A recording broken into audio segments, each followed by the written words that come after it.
yadda za ku cinye tax na da value coin da suka kawo. Kafin nan ina roƙonku da ku danna mun subscribe a wannan YouTube channel nawa, da addan ku zo ku danna ƙararrawar sanarwa domin sanar da ku sabbi da zarar an ɗaura. Mu anta a cikin bidiyon kai tsaye. Da mun shigo da value coin za mu danna gurin tax ɗin nan kamar yadda muke gani. To ga za mu danna gurin palace ɗin nan again. Muka danna wurin ga tax da ake so mu shine ga suna. Za ka yi follow nasu, za ka yi follow na Bitget, ka dawo ka shine tax ɗin kamar yadda kuke gani.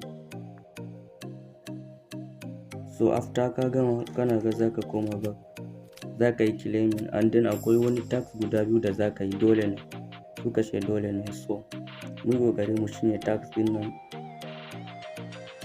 domin samun alkhairi na da value coin da suke cewa listing nasu ya kusa.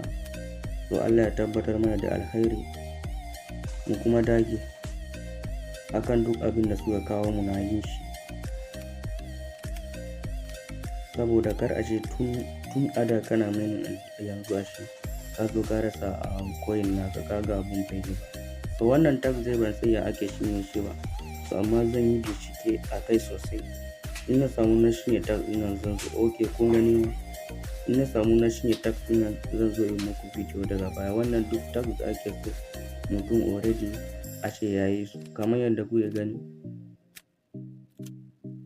So haka za ku yi, kuna gani ba na shine tax ɗin gaba ɗayan su ma.